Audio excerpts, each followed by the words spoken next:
Well, we took a little bit of a break over the Christmas and New Year to study some new content and go through all of our subscriber feedback. And today we are recording a new series based on some of the information from our other series, but really doing it in a more condensed video. Subscribers said that they wanted short 20-minute videos to be able to share across the platforms they use, WhatsApp groups, but also for really busy parents who might only have 20 minutes. So this is the first of our bite-sized pieces, and today we're going to cover the origins of the comprehensive sexuality education.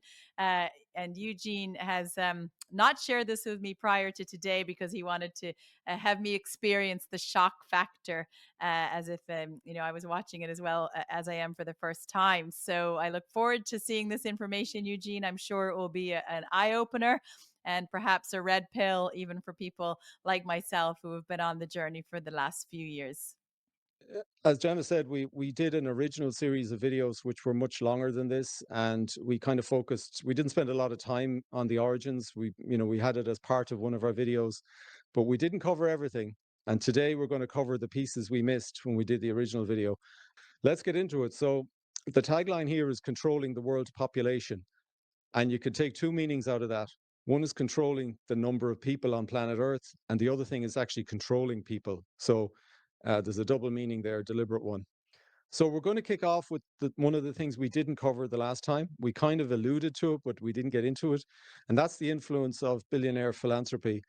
And I know, Jana, you're going to be seeing these slides for the first time as well. So you're going to, I suppose, get the opportunity to react to them as we go through them.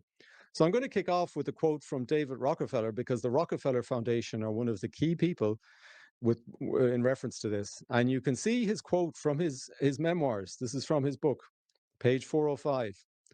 Some even believe we, the Rockefeller family, are part of a secret cabal working against the best interests of the United States, characterizing my family and me as internationalists and of conspiring with others around the world to build a more integrated global political and economic structure, one world, if you will. If that's the charge, I stand guilty and I'm proud of it. Okay, so there you got it from David Rockefeller himself. And we'll see what he means as we go through this. When someone shows you or tells you who they are, believe them. Correct. And here he talks about Maoist China.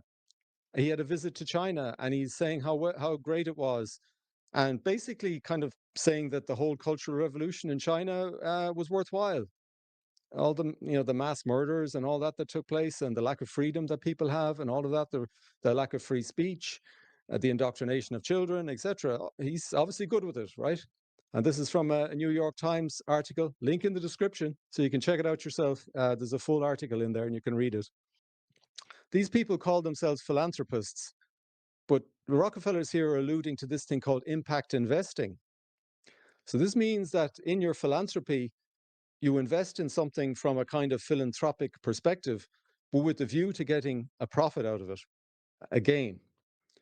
So you can see it here. It's on their webpage. They have a whole section here. There's a whole kind of sub website about this, talking about the social benefits, etc., that you can get out of this, and also you ultimately make a good return out of it. And again, we'll see a little bit of that as we go through the material now to go on. These guys deal in not billions, but I saw $9 trillion. Trillions. So these are the biggest, richest Yes. business people. They call them the elites, but where they're sort of going after our freedoms, I prefer to call them predators. But $9 trillion, so big money there. Yeah, exactly.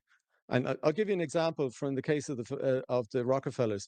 They did a lot of good work on vaccines, for example, for various conditions that we've had in the past. I'm not going to go through it here. It's covered on their website. And a lot of that was very good, but they held the patents to all of those vaccines. So they continue to make profits from them. So while it seemed a really good thing and they were investing in humanity, they were gaining on the other side of it. And we know a certain Mr. Bill Gates does the same, right? So I think most of us know that. I know we don't cover much of this on our podcast, but I've done a lot of my own research being a mother, and I've learned that a lot of the diseases that were eradicated due to the clean sanitary practices, clean water, better way of living. So the diseases were eradicated. Then the vaccine rolled out, and they took credit for the reduction in disease and deaths when it actually was already sort of eradicated. So a great advocacy group, if anyone wants to look them up for themselves. We won't go into too much detail here, but Health Freedom Ireland here in Ireland is an advocacy group who has produced a lot of data for parents to make their own informed decisions on that. Yeah. So this is an example of one of these groups, the Good Fund, as they call themselves. They talk about the opportunity for investing. So if you've got a few $1 billion, you might fancy making a bit more by investing in philanthropic causes, for example. Now, I just want to show the scope over the next few slides here is the scope of activity that the Rockefeller Foundation have been involved in. So ID 2020 is not a conspiracy theory about global ID, digital ID. It's real. This was kicked off probably about 10 years ago. And there's a joint kind of venture here with Bill and Melinda Gates Foundation, of course, as well. This is ongoing. We'll have links to two of the websites in the description. You can check it out itself.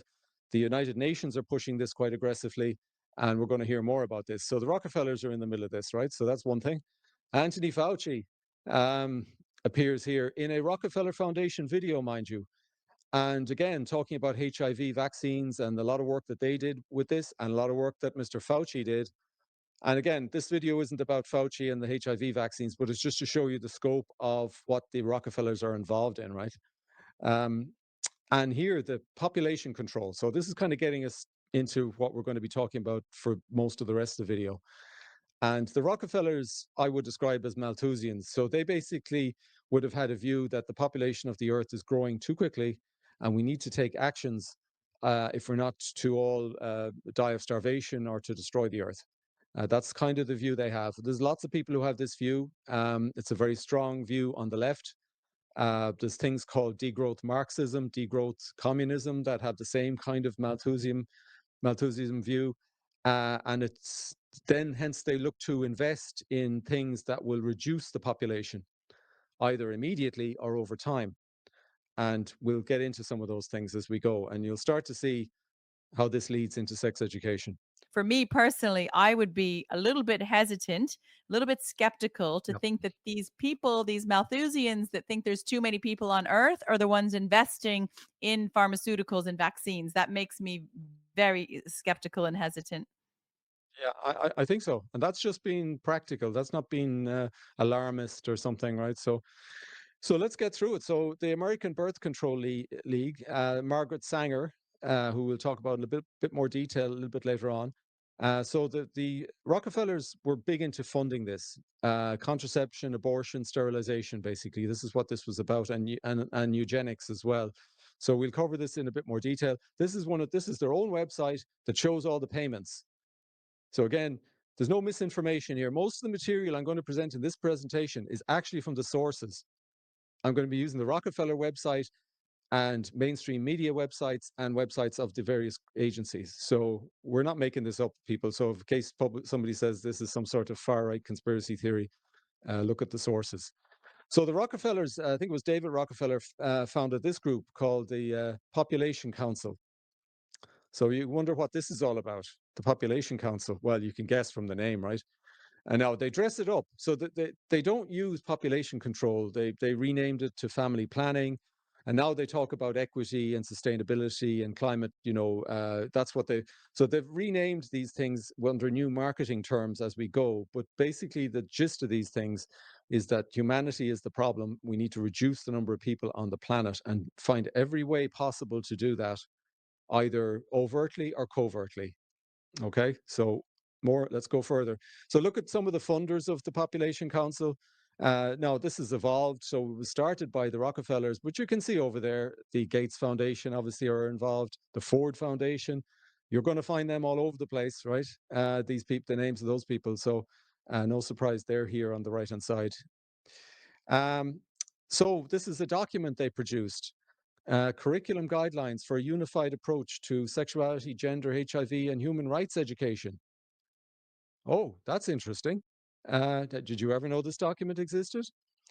Now, No. what's even more interesting is one of the authors of this document. You can see International Planned Parenthood mentioned there as one of the kind of contributors to this or co-collaborators with this. And one of the authors there, Dorcha Bracken, I hope I'm pronouncing her name correctly, she was a leading contributor to both the WHO and the UNESCO sexuality guidelines. Oh, so this is where these things have come from.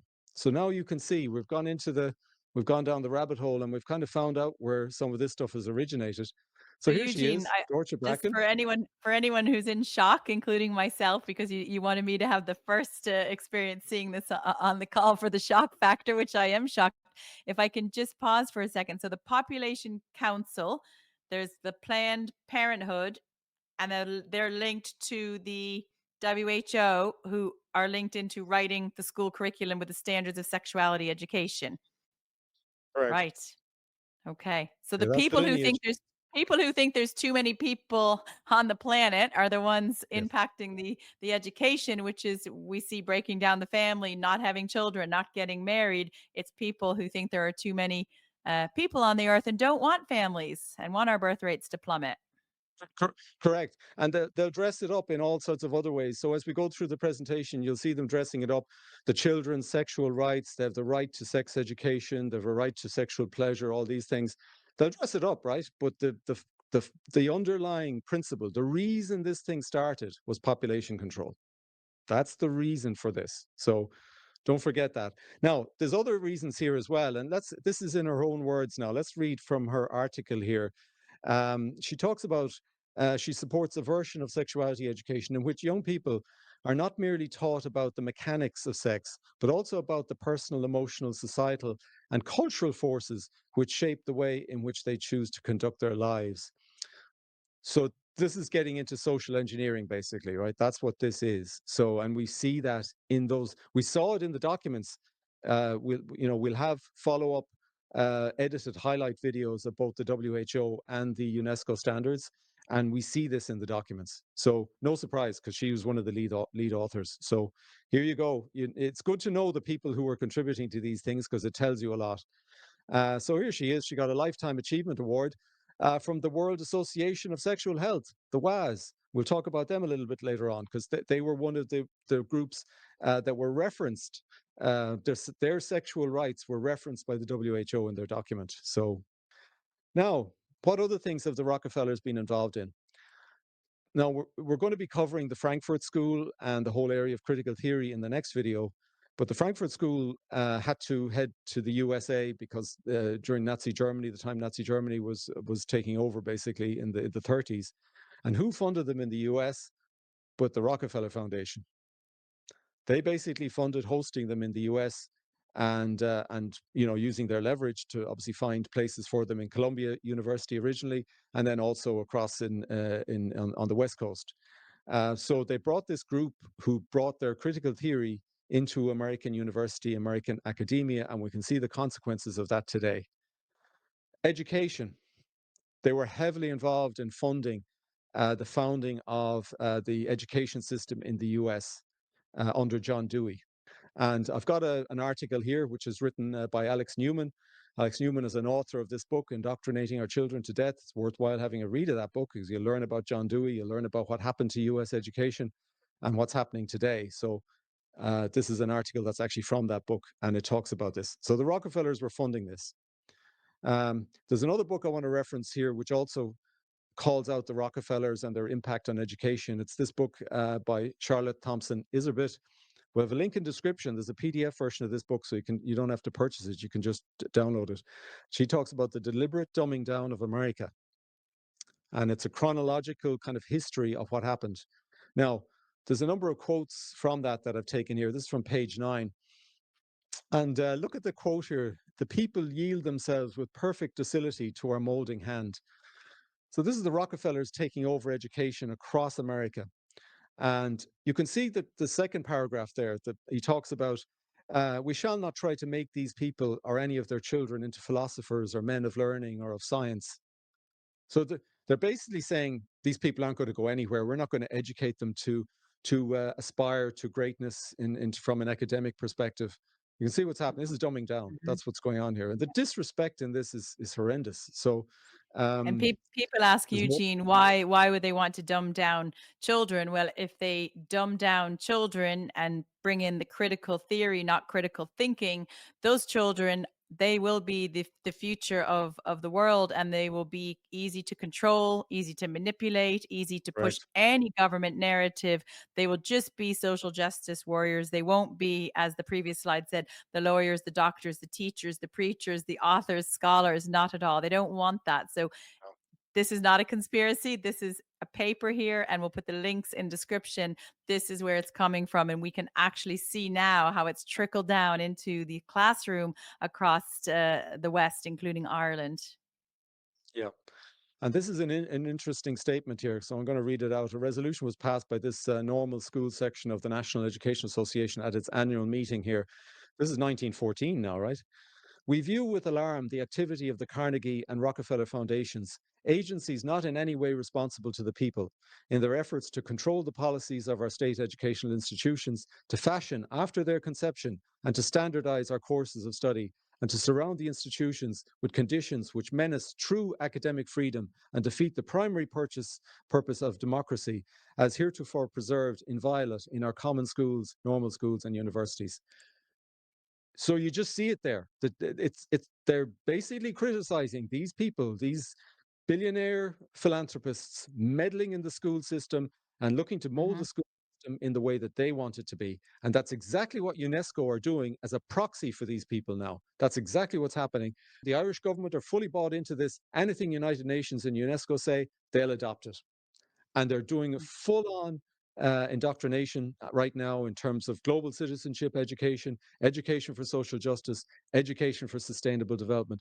Irish children are getting this in the neck right now from UNESCO. This is all coming into primary schools. They plan to make those changes by September 2025, and we will be launching a big campaign to push back against this. So, I mean, age 5 being dumbed down with UNESCO, United Nations, WHO meddling in our children's education without the consultation from parents, without involvement from teachers. This is coming from the top down. And many people don't know either that the World Health Organization, the WHO, which wrote the standards of sexuality, which has been referenced in papers in Ireland. That's where our education is modeled after in some respects.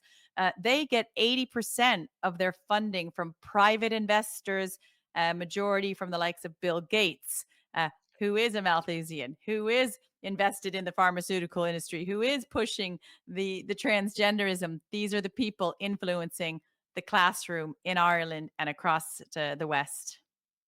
The next two sections cover their involvement in the starting of UNESCO and the starting of the founding of the United Nations. So the Rockefeller Foundation were there from day one with both of those organizations, funding them, influencing them to drive their agenda. So this is where those two organizations have come from. This one is UNESCO in this case, and the next one is the creation of the United Nations. And this book talks about how what these institutions evolved from, so where they came from, what was involved in them, and obviously the involvement of people like the Rockefellers in them. So get that book, link in the description. It's well worth a read, particularly these sections. So here it is. This is from the Rockefeller website. No surprise, they talk about the United Nations General Assembly, a catalyst for transformative conversations and action. Of course it is, because they're controlling it. 17 rooms corresponds to the 17 SDGs. So again, this is the Rockefeller website page. So again, they're engaging in the 17 SDGs because they've influenced them. The 17 SDGs would represent what the Rockefeller Foundation believe in. They'd be bought into these, and basically, you have to understand that the UNESCO and United Nations are just a proxy for these people. Now, Hmm. there's people with their own ideological views as well in those organizations, but they have to do what their funders are telling them to do, and that's basically what the SDGs represent. Now, getting a little bit closer to home, funding a sexual revolution, the Kinsey reports. So the Rockefeller Foundation also funded Alfred Kinsey, promoting sexual practices which don't involve, any risk of birth or reproduction. That's a way of basically, getting the population down over time. And so this is something that we're looking Kinsey to do some work for them, some research, and basically to drive that agenda. And we'll talk about that later. Gender equality, gender equality for women and everybody who identifies as a woman. Just to clarify that for you, because that's the definition that UNESCO have. It's the socially constructed gender. And as we'll see, the Rockefeller Foundations have been active funders of this. That Population Council document that we talked about earlier, that includes transgender ideology in it. That was one of the first documents that I've seen for sex education that included that. So the Rockefeller Foundation have been funding this for the same reasons: population reduction, eugenics.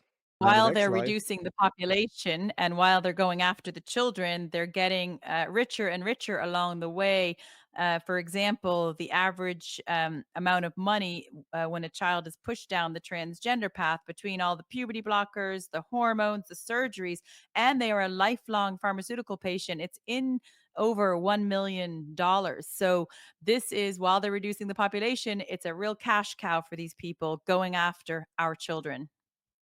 100%. It's the same for abortions because the state pay for the abortions now. And so it's Planned Parenthood then make a profit on every abortion. See the way it works? This is the impact Mhm, investment I was talking about earlier on. So you put in a bit of mhm, money, which looks like you're a great benefactor and you're paying for a mhm. social cause and promoting a various social cause, and eventually the payback comes back to you in another way. It might come back directly or indirectly.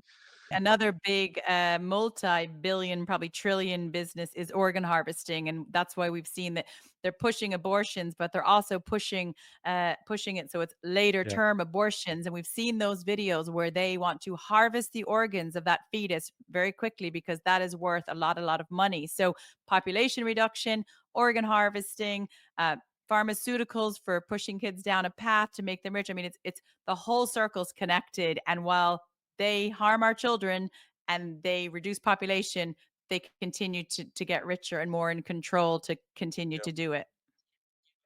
The Tavistock. So the Rockefellers were funding the Tavistock since 1939. Now, obviously, the Tavistock wasn't involved in transgender, transitioning back in 1939. But at the time, this is actually a letter that the Rockefeller Foundation sent to the Tavistock. It's up on, again, we'll have a link in the description. So, congratulating them on an anniversary, their 70th anniversary. And it was sent on the 15th of October, 2017. And that diagram on the right-hand side shows the growth in referrals to the GIDS clinic in the Tavistock. These are the gender identity. These are Mhm. kids who are suffering from gender dysphoria. And that was right in the middle of when these numbers were going through the roof. Um, but of course, these people are bought into this, so that's not an issue for them. They're bought into this. Now, I shouldn't forget the Ford Foundation, because the Ford Foundation have been in the middle of this as well. And again, human population control has been a huge thing for them, and its impact on the environment and climate, right? So we'll talk more, climate is another thing, but that's kind of how this thing has evolved. You look at it down there. In addition, Ford provides substantial financial support to groups that exist to attack the Catholic Church as one of the last major institutional bulwarks against the international abortion rights agenda. So we're going to talk about the meeting of the Good Club. It was reported first in an Irish website. This irishcentral.com reported that this meeting was secret. So this was broken. The news was broken. Now, ABC News actually validated the meeting took place, and they validated the attendees at the meeting. Okay? So fact check is complete. It was done by ABC News, a link in the description. The meeting was called by Warren Buffett, Bill Gates, David Rockefeller. And other people in attendance included Oprah Winfrey, George Soros, Ted Dear Turner, God. and Michael Bloomberg, the mayor of New York. They wanted to overcome the political and religious obstacles to change. So, what are they talking about here? Population growth would be tackled as a potentially disastrous environmental, social, and industrial threat. Like you can see, this was the agenda. This was the agenda. Um, and they did want to keep it quiet. So ultimately they didn't want it. So you can see down here why all the secrecy. They wanted to speak rich to rich without anything, without worrying anything they said would end up in the newspapers, painting them as an alternative world government. The Wall Street Journal, will links in the description. It's behind a paywall, but we'll give you the archive link so you can read it. Billionaires try to shrink world's population, report says, right? So you can read the article. And there, the Sunday Times, Billionaire Club in bid to curb world overpopulation. If we look at Ireland's birth rates, they reduced between 2022 and 2023 by 5%, and they're already down about about 0.7% this year. So that's this plan that they had sitting there in 2009, Warren Buffett, Soros, Oprah Winfrey, and more, to shrink the world's population. Well, it's working. If we look at what's happened in Ireland over the Yeah, last few years, it's working. it's working globally. Yeah, it is. In the Western Yeah. world, it's working and even in places like Japan, for example, and China. So this is interesting, and again, we'll have a link in the description. This is data that comes from a guy called David Rosado, who's a kind of a data scientist. I think he's based in New Zealand. So I have a link to his Substack because he publishes data like this on his Substack. Now, this is actually taken from this is a screenshot from a video on the whole notion of woke and how that's evolved. And I'll put the link. That's a very good video, well worth watching. It talks about the whole evolution of critical social justice and woke ideology. So what's this showing? This is the frequency of terms appearing in the popular US newspapers. You can see them there, the New York Times, Los Angeles Times, Washington Post, and the Wall Street Journal. And it's chronicling the number of mentions of these terms in those Mm, papers across time. Now, remember the meeting of the Good Club took place in 2009, okay? Middle of mm. 2009. You'll notice that Look at the most of the spike. upticks here are occurring Yeah. sometime just after 2010. So something happened, right? Now we know that the people at that meeting control the media. So they can choose what Mhm, gets pushed through the media at any point in time. Now, it could mhm, be a coincidence or whatever. And obviously, there was stuff going on in academia in associated with these names as well. So, see, sexism, misogyny, these are the feminist kind of mhm, terms. And feminist theory has been active for quite a while. That's been on the go for quite a while. So, you can see that there's curves earlier for that, which would correspond to what's been going on, with regard to feminism over time. But then, if you look at racism, etc., that's again, we would have an underlying level there, but it took off mhm, after like 2010, 2011. You can just see how it's gone through the roof with critical race theory. Like that's why that took off. It's the critical race theory, the social justice aspect called critical race theory. And the transphobia and transphobic, it's a flat line. Notice it's a flat line. mhm, mhm, Pretty well prior to 2010. And all of a sudden it goes through the roof for some reason. Now, this is some research I did in Google. So you can get stats from Google that tell you the occurrence of a term in Google over time. So it's the same kind of data, but it's just coming from Google now, searches people would have done in Google. So transgender child is one of the terms I used. Now, there's a kind of a funny spike there, and I did some research, and that funny spike seems to be related to pollution in the environment, which can cause male children to be more effeminate. And there was some articles talking about gender bending around that time, right? But you see that it's pretty well a flat line, right? There was a spike mhm, there on a particular issue, but it's a flat line again coming up to that 2010 period, and then it goes up, and you've got this steady period after that. And if you look at on the right hand side, that's the referrals to the Gids Clinic in the Tavistock, and that just shows you the takeoff. So back in 2009, it was at a low level. It was at kind of a normal low level. And then it just started taking off mhm, because this stuff was being promoted in the schools and in the culture during that time. And it's gone through the roof, as we've seen. And it's continuing to go through the roof right now, we know. So again, that's correlating it back to this time period. Something happened, whether it was linked to that meeting in 2009. Like one of the things, the quotes coming out of that meeting was that we will meet again. mhm, That was a quote from that meeting, that group was going to meet again. Obviously, they were top secret, and there was no, they were careful the next time. So nobody knows about the other meetings because they were obviously very careful where they held them. This was to give you a feel for the scope of influence that billionaire philanthropy has, and we've kind of used the Rockefeller Foundation as an example, but they're only an mhm, example. If we did the same thing for Bill Gates or the Ford Foundation or George Soros, again, we'd have a laundry list like mhm, population control there, contraception, abortion. You can see it, sex education, American education, the actual schooling, the normal day-to-day schooling, the Frankfurt School, bringing mhm, that into universities. the founding of the United Nations and UNESCO and the funding and influencing of them. And then, of course, gender equality. We can see huge influence. It's absolutely huge influence. Okay, Jana, that's it for today's session, and we'll have the second half of this in our next video. Thanks, Eugene. I think that's certainly enough in those 30 minutes for one day. It's a lot to take in. And anyone listening, please be sure to look at the description for all of the links and share this far and wide so people can see what the origins are of what's making its way into our society and children's education. Thank you.